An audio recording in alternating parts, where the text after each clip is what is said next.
Hello, welcome. Let's dive into the ethers. Holy Spirit, what energy needs to come forward the most from the Most High Creator for the ethereal collective?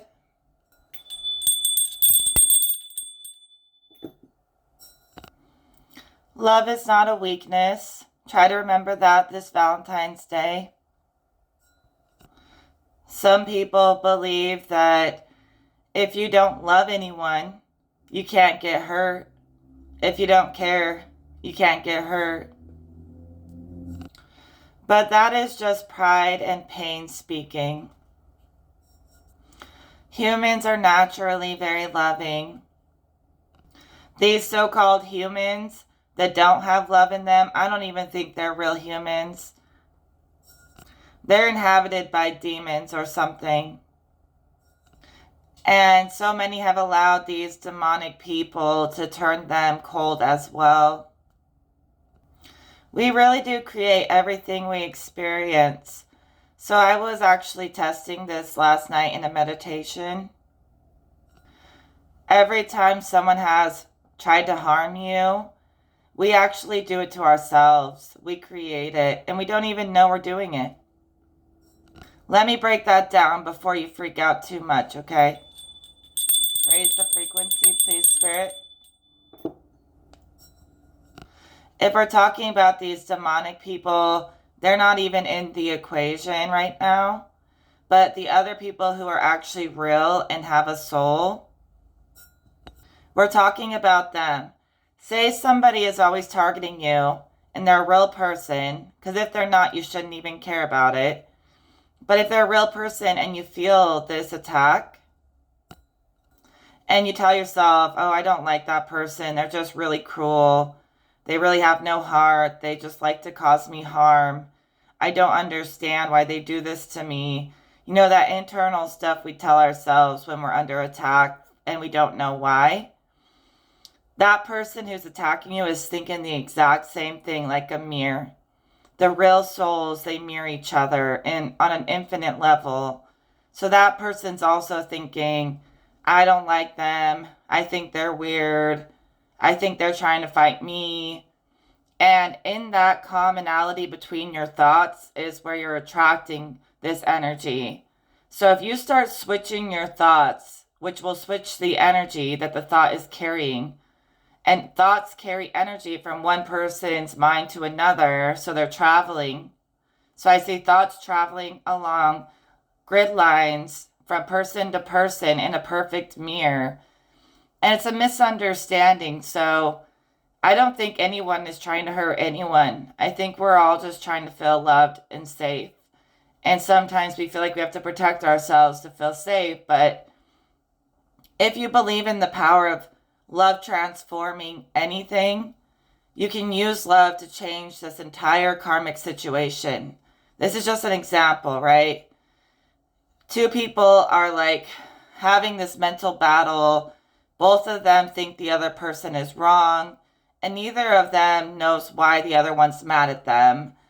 And this is a thought mirroring back and forth, a common thought, right? That's how it's appearing in my mind from my spirit guide, Seshat. Okay, so the practice that I did last night when I was exploring this energy, I would just switch every negative thought I have into something beautiful about that person. Every single one. Everything I didn't like about that person, I would just switch it and look at what I do like about them and ignore the things I don't like. And it started breaking this thread between the two people by doing that. For example, instead of saying, I don't like them, they're evil, say, no, they're a beautiful person, trying to find their way. I love them in the same way that God loves everyone. I aspire to love on that level, and I think they're amazing. And you don't even want to say, like, even if they target me, or I'm going to stay away from you. Just leave it with the happy thought and let it end right there. Let yourself believe in the good in others and watch that transform. That connection, that thread will break every time you do this. And it's not a lie, because there is beauty in some way in all the real souls. Screw those demonic people. They don't even count. We're not talking about them. Other people can talk about them. But when it comes to love between real people who reflect God, know that they all do have beauty in them. So you're not lying to yourself. You're just choosing not to keep attracting them thinking you're bad because you think they're bad. Everyone has both sides, you know? So sure, the bad stuff exists, but you can shift it into, all I see is their soul right now. That's all I want to see. It's not an easy practice to do because it can make you feel like you're giving up some of your power by changing the way you look at them and letting go of that grudge. Even though there was no resolution between you, there was no closure between you, but you give yourself the closure. And like I've said in the past, closures, giving yourself closure like that, knowing that they are beautiful, even if they don't like you for some weird reason, and you're giving yourself closure to close the wound between you two. That wound is like that channel that's unnecessary. You don't want it. You don't want to channel to somebody who all that you get on this channel, this energy channel, is shit talking. No one wants to be in that channel, even if that channel exists in a parallel way to this current timeline, you know. You don't want to be on that station listening to their shit talking. So you can reattune and readjust to a higher station where you see their soul or their higher self or God in them. And that's the channel you want to listen to, that ascended place. Because you don't want to intake all this negativity yourself. Really, you're protecting and healing yourself by refusing to accept this negative energy. Even if it's being thrown at you, you always have a choice how you'll receive it or not receive it. And by refusing to intake or absorb things you don't want, you're sculpting your quantum timeline to perfectly suit your being. Okay? So you start viewing things through the lens of love, creating love, then that's all that you'll be surrounded with. And you won't have to deal with this negative stuff anymore. But if someone is constantly pushing it on you, it's up to you to cut the cord and start looking through a higher lens and surrounding yourself with nothing but stuff that matches that higher perspective and refusing to come down to those lower levels. Unless you want to do it naturally and explore your shadow. But I believe in elevating beyond fallen ways and being a reflection of the image of perfection that God has for us in a way where we're perfect in God's eyes. It doesn't mean we're like perfect by society standards, but we are as we are meant to be in God's eyes and fulfilling that. That's what I believe in. Although the shadow, whatever that is, the shadow is useful tool. Just like all things in existence are just tools to be used to help in your mastery, but they don't have to be your whole personality, you know. I travel into these pockets in the astral realm, in the collective mind, and I can see stories playing out, and I'll like watch them because they're interesting. It's like watching a movie sometimes. It's like the records are alive in the astral mind. And I just saw this person swearing off love. They're like, if I never love again, if I just become a heartless person, I will never get hurt and no one will ever be able to take advantage of me. They were like getting into this place where they're like, I must show no weakness. Like, this is the battle. And I can't even lie because I kind of understood it. I was almost like, if I stop being so vulnerable with the world and with my beliefs, I won't have a lot of weak points for people to target me. But I'm also trying to argue against it because Source took me through that process of shifting my thoughts into love against these people that always want to battle with me. And that was like really hard. It was like surrendering to love as if love is more powerful than hate just in itself. And it wasn't something I had to try to force. Like love took over all that energy that was negative and dismissed it from my presence. And love was just a stronger force than hate, and I couldn't deny it. And also, when you weed out the things you don't want in your mental or spiritual garden, and you're really particular about what you absorb and emit at the same time, just everything you consume energetically, you're very conscious of it, you can build yourself into this place where you never have to feel low. You know, if you're letting other people make you feel low, it's your responsibility to stay away from those people. Instead of trying to change them, just disconnect from them and fine tune your radio station, your channel to source.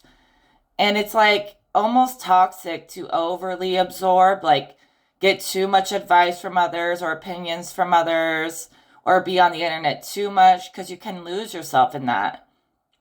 All that energy gets all over you. But when you like reduce how much energy you intake and you make it really fine-tuned, even if you take in tons of information, you're still being very picky. It just like builds your being as if like you are what you eat on an energy level. Like this is building up your being. Your own aura is being built by what you're intaking. So just be careful not to take in too much that is just toxic for your mind, body, spirit connection, you know? There's something about being very aware of that. And if you were more picky, you wouldn't feel like you need to defend yourself so much. Like you wouldn't feel like love is a weakness when you're in realms where love is abundant. Love feels like a weakness when you're in realms where people are using love against you. But that's not everybody. So you've got to remove yourself from those situations. Pluck yourself out of those situations that lack source love. Then you'll realize love was never lacking. You were just intaking toxic food, energy food. I mean to pull more cards, but the channel's still going, and I just have to finish the whole channel, you know what I mean? To feel like the energy gets resolved. There's also the question popping up from Spirit, is everything love? Like a lot of people say it is. Even they say the demonic activities is love too, that everything is love. We might have to debate that before I can move on to more cards. But this is a conversation with the Most High, so it's worth every second. I mean, the cards in themselves kind of indicate that not all powers are love. That's literally what they say right there in front of us. So basically, everything starts from the seed of love. Just like if you were to have a baby and you should have had that child out of a place of love, right? Like that's how God looks at everything that is created as part of his heart, like an extension of his love. But at some point, it's as if they're ungrateful for the love that God gives. They're ungrateful, right, for the abundance of love that comes from the Creator. That these fallen ones, they cut themselves off from the source and they drain out all the love and soul that's in them until they're empty. So sure, at some point, maybe it was love, but what they turned it into was not.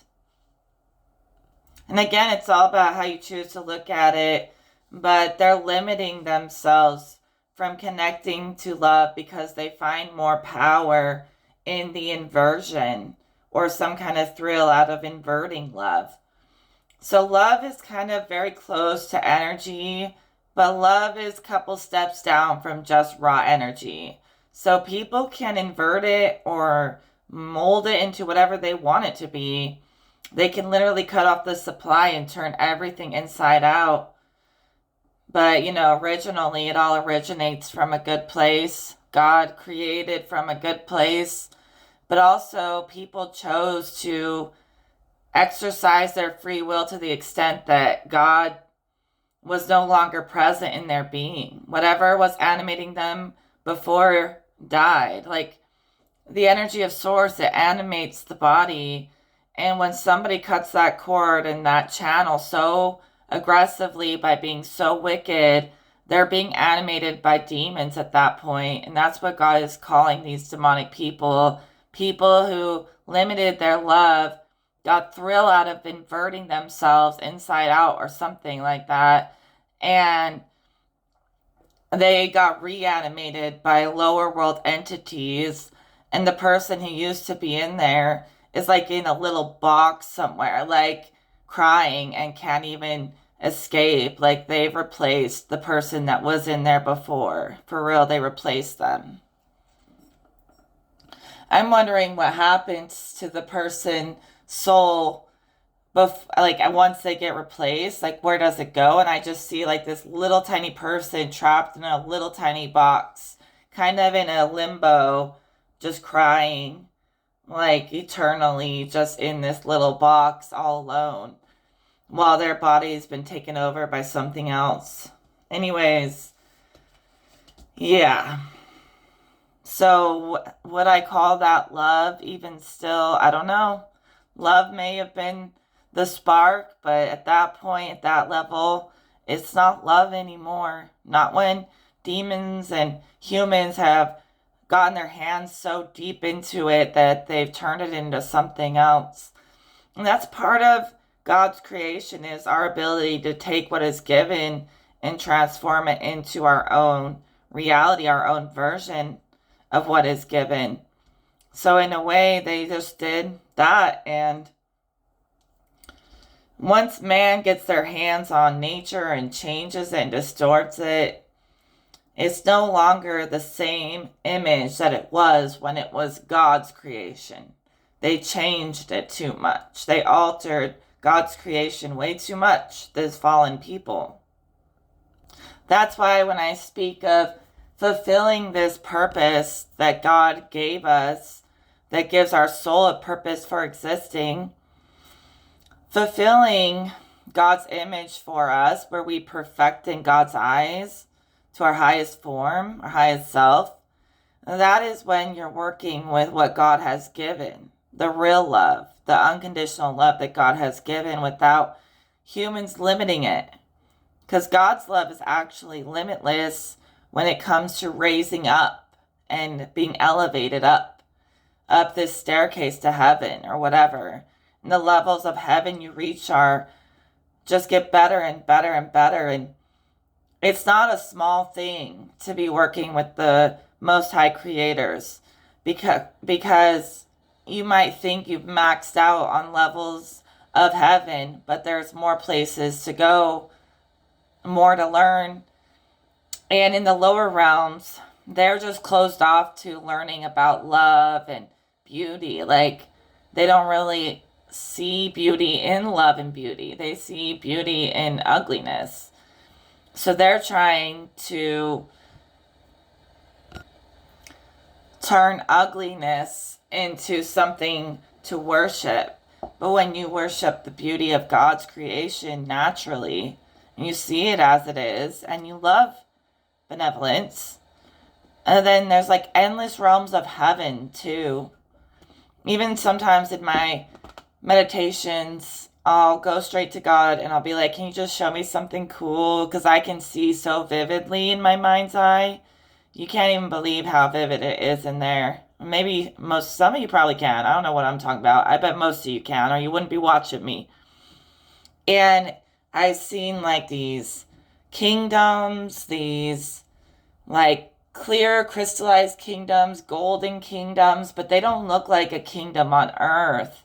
They have this architecture that I couldn't even describe if I tried. I was like, even like, what is this? Like, it's so vivid and so detailed and so massive, and so like the energy there is just perfect bliss, and all is in perfect order.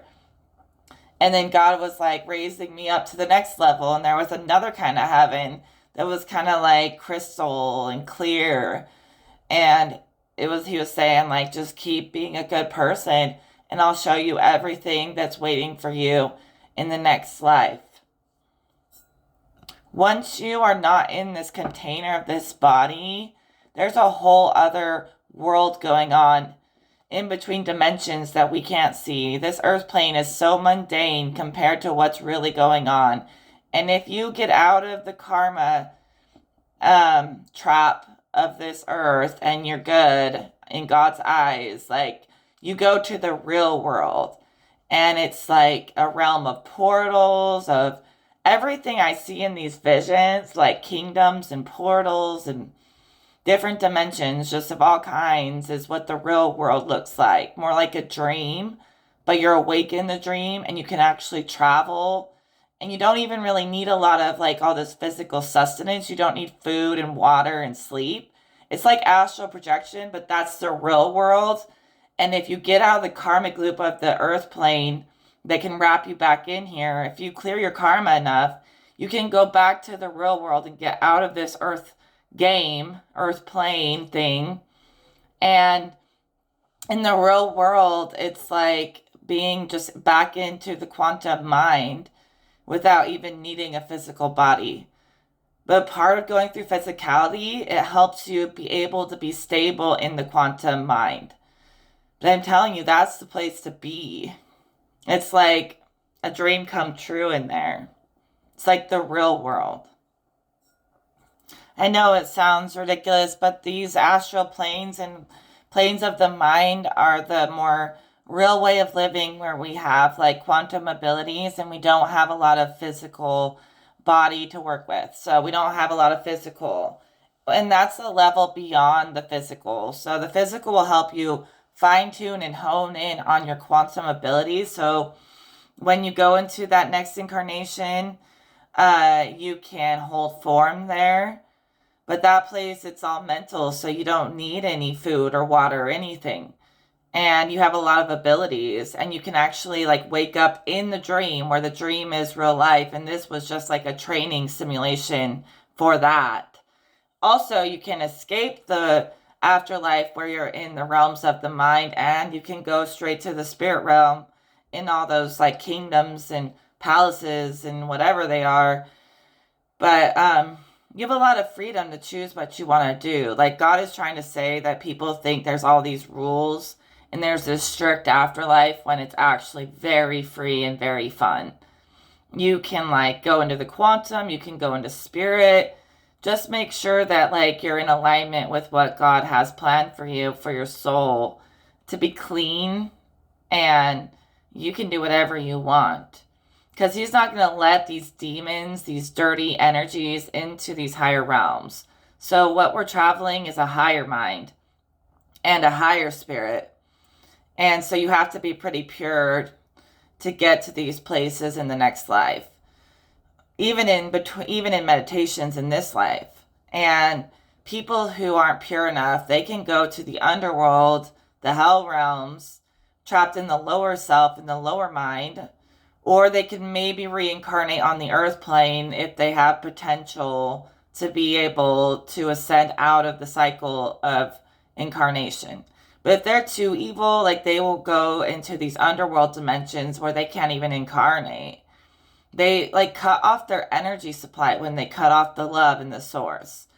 And so eventually they just get weaker and weaker with less and less energy and spark until they like just drain out into the underworlds.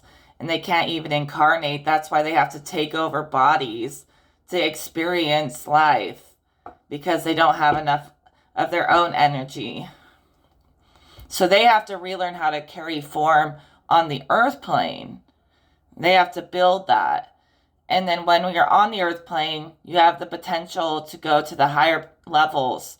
But you have to be able to hold form in formlessness, in a sense, or in the mental and spiritual, and you want to practice that on earth, and you want to practice holding form in these formless quantum spaces, infinite space, eternal space, whatever you want to call it. They're all included, but there's a threshold where people either go up or they go down, depending on their like sort of karma or unfinished business or whatever kind of debt they may owe. So that's why being a good person matters. Thank you, Spirit, because yeah, it determines the next life. That's why it's so good to send positive energy when you receive negative energy, because then you won't be creating more karmic ties for yourself. Maybe they want to send negative energy, but that's not your responsibility to deal with the negative energy they send. You just deal with what you're sending out to the world. And in doing so, meeting their chaos with love and balance every single time, you're creating like a nice, clean record for God. The record of your actions towards others is very pure, and that's the only thing you can control is your reactions and your actions. And you're keeping that. It's like a spreadsheet, a list of all the things you've ever done that God is showing me, like every little tiny thing. And it's like, even though it doesn't seem like much, even saying I love you to someone who's maybe being really mean to you, or I just hope the best for you, whatever, God loves you. If I don't love you, God loves you. You can say something nice, something nice. You're creating a nice clean spreadsheet. I kept seeing like the earth plane being like the scales or something in itself that weighs and measures. So this is like a middle ground world for lower entities to either like go up or down, and for us to either like go up or down. And like it's just like a lot of people, not just demons, not just people who are being tested or whatever, but just a lot of people literally come to the earth for the Grand Master Challenge of like weighing and measuring the purity of your soul. I'm not talking about purity as in like any kind of bloodline or anything. We don't play with that. But the purity of your soul. And whatever, like, when you're feeling right, when you're doing right by others, because you'll feel alive inside. You'll feel filled with Holy Spirit. But when there's a void or an emptiness, that's a pretty telltale sign that you're not doing right by others or by yourself. What do they say? An idle mind is the devil's playground. The more you get into that sinking place, whether it's coming from you or from someone else, you gotta get yourself to disconnect from people who put you in that sinking place, because then that's when demons want to come in and try to whisper in your ear and try to tell you who to be because you're questioning who you are.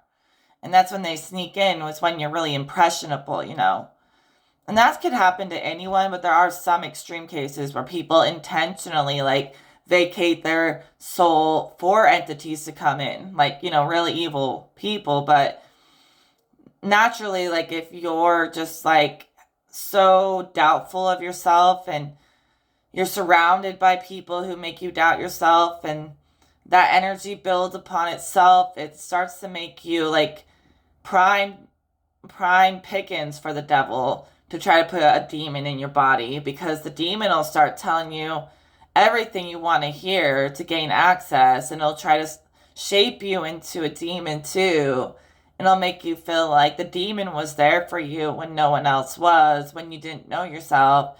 It will even try to pretend like it's God. And you know what I've noticed about the Creator is he's not showy. I wouldn't call it necessarily a he, although I like to call it a he, but what I really experience with it isn't really like a gender. It's more like just this potent energy. I say it that way every time because I don't know how else to describe it other than just freaking energy with some kind of all-knowing essence to it. And that's what God is to me. And at first I just thought it was energy until like I actually found God within it. And it wasn't like something I can fully define, That's the beauty of God in itself, is that it's undefined. But it's subtle. And these like demonic entities are loud. They like really push you and push you and push you. But God is subtle and quiet and gentle, and you find it in beautiful spaces that are alive and animated. That's where you find God.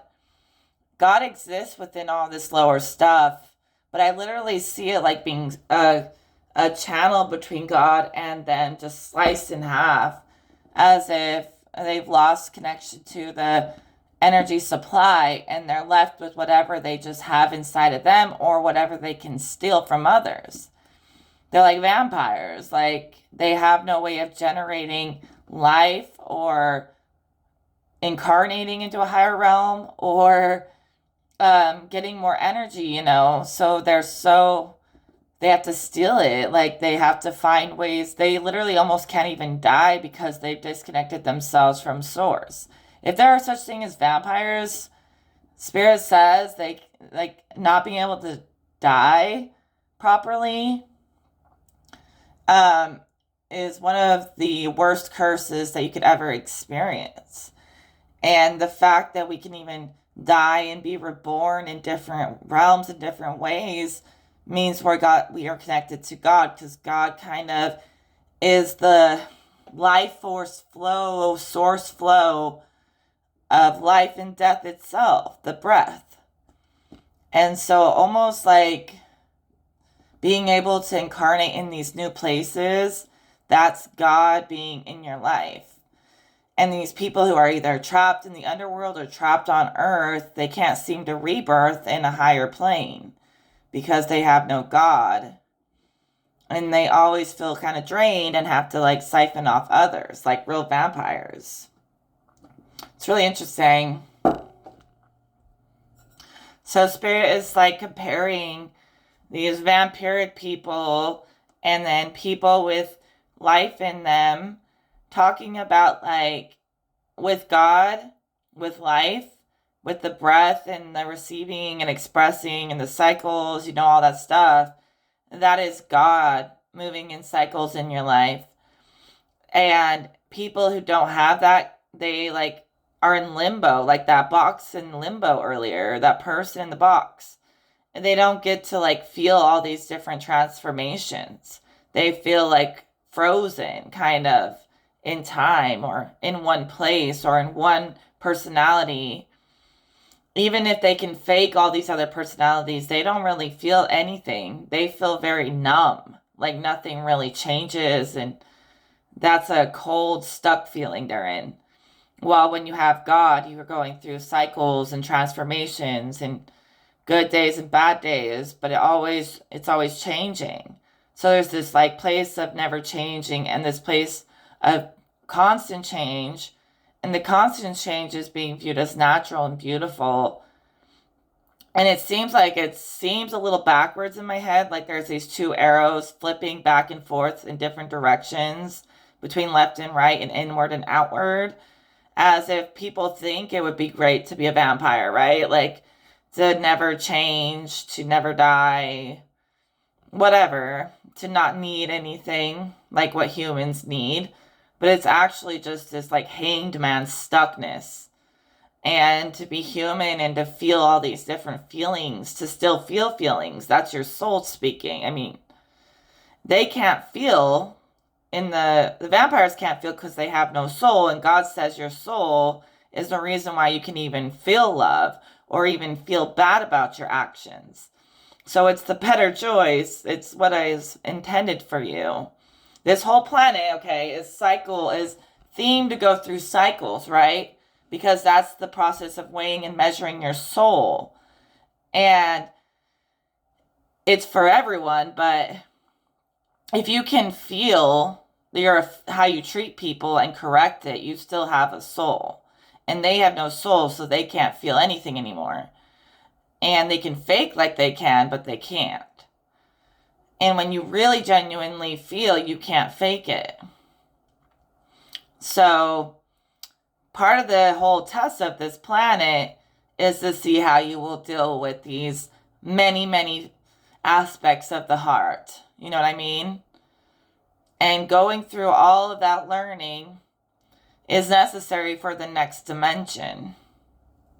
Like it's necessary to gather this learning about love in the heart and treatment of yourself and others a lot in this plane, because you're going to need that in the next incarnation. Or you might not even be incarnating. You might just be ascending out of incarnation. Like a lot of us might be ascending out of incarnation because of these really important lessons that we do integrate with. And we understand the value of how we treat people and the value of benevolence. And you can see when people don't really care how they treat people, they're not feeling the effects of how they treat people because they've gotten rid of the compass, their soul. So even if they know in their mind something is wrong, they won't feel bad because they can't feel their karma.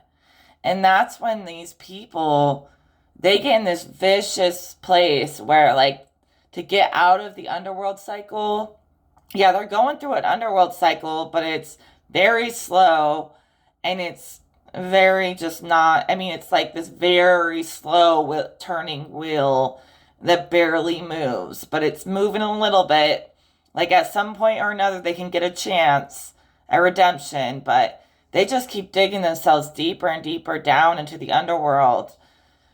And for them to get out, it's going to be a really long process for them, something they have to go straight to God on. So there's little bits of creator energy, you know what I mean, scattered down there, but not much.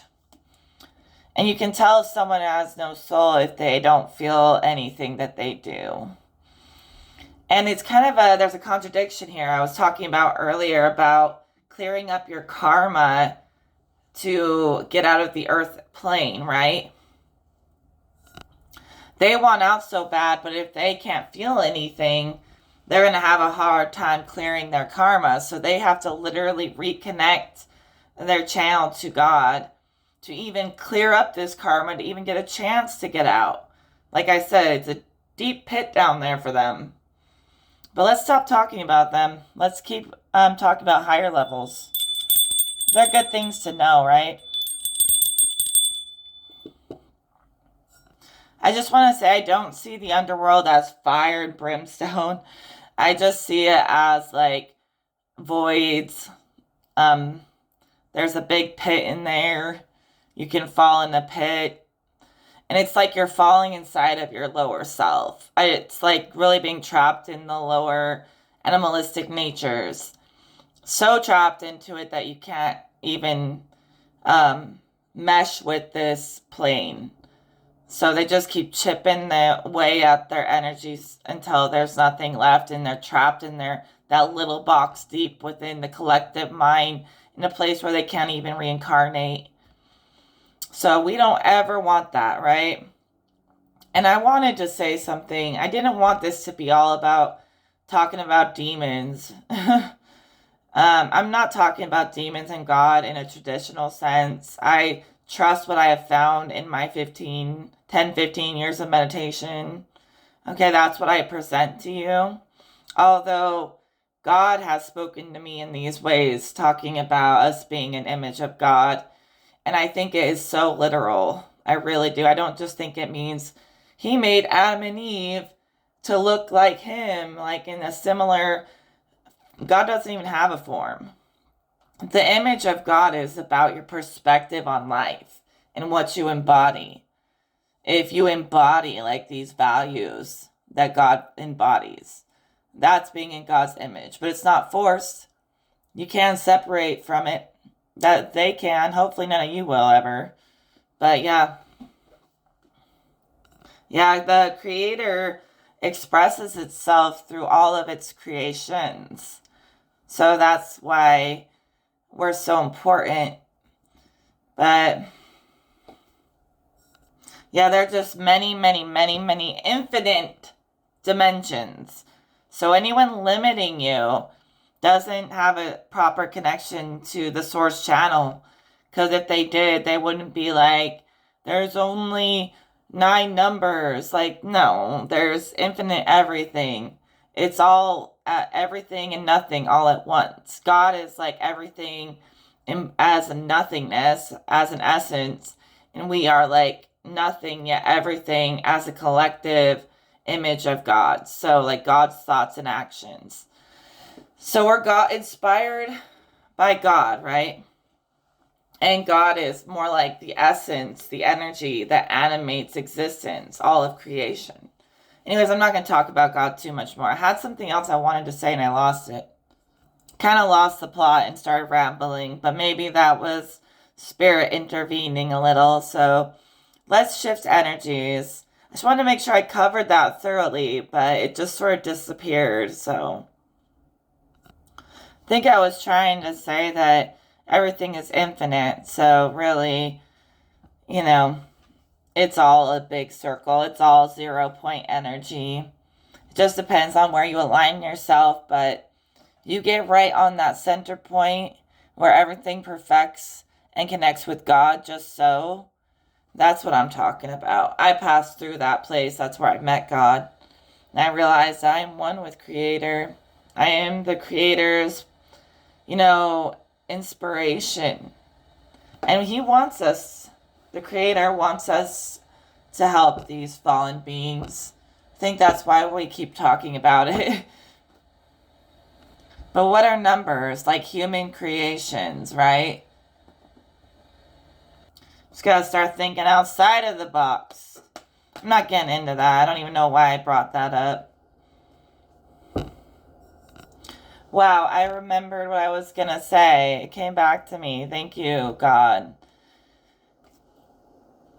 I noticed that for a long, long time, like probably way longer than I realized, you know, through media and whatever else, these shadow cults have been trying to desensitize the world to their evil ways. They've been trying to secretly initiate us to be just like them.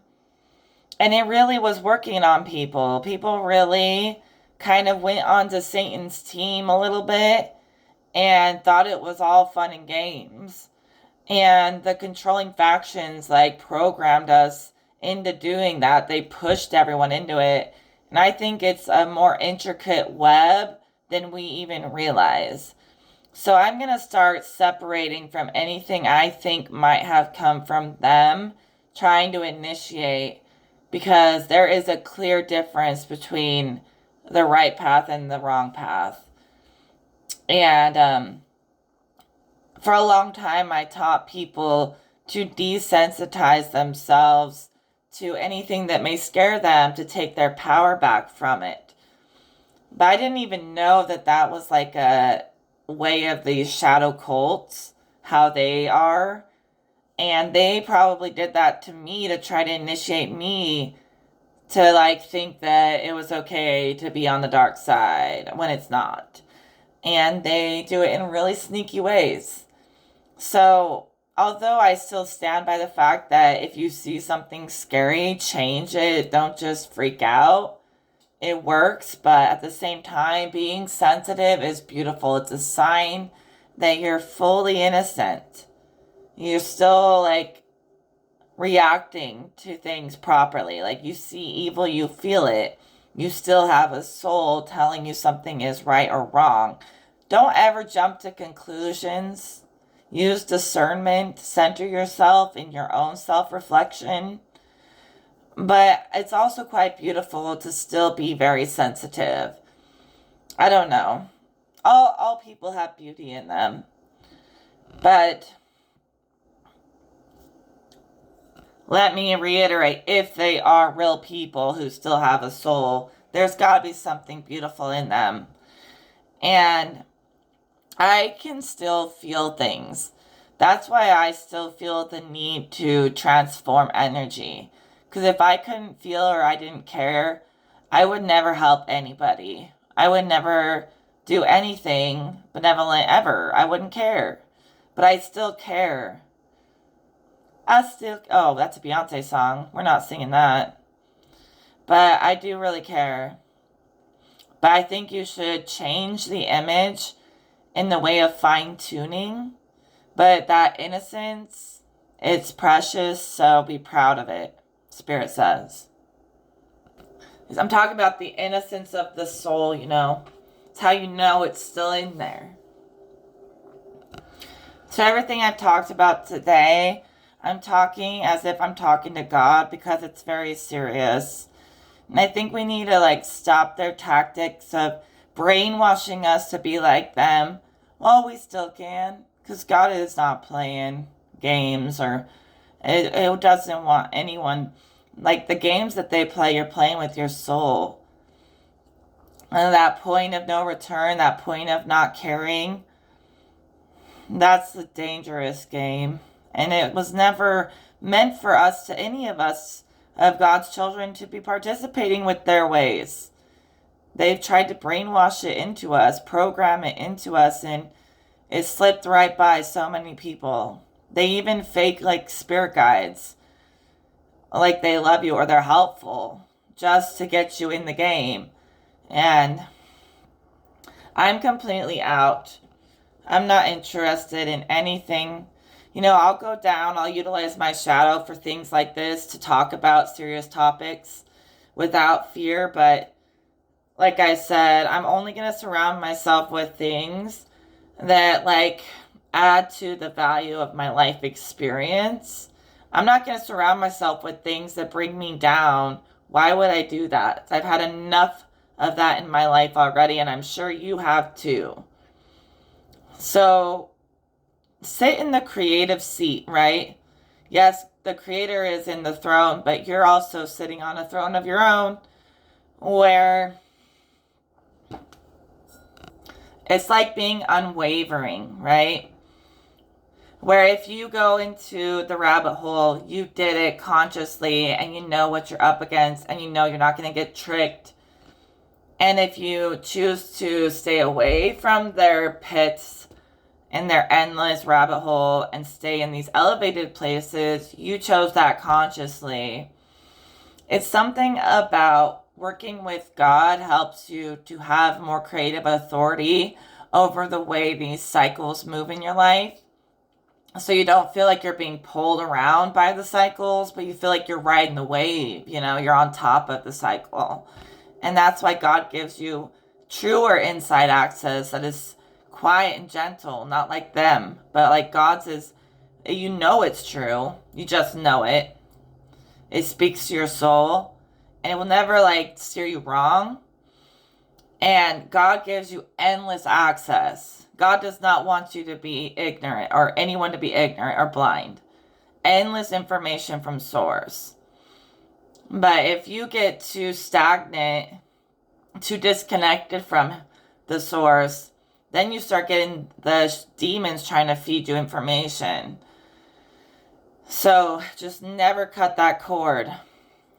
Never. Even if you don't believe in God, don't cut the cord above your head, the channel that goes straight from your crown to the energy source.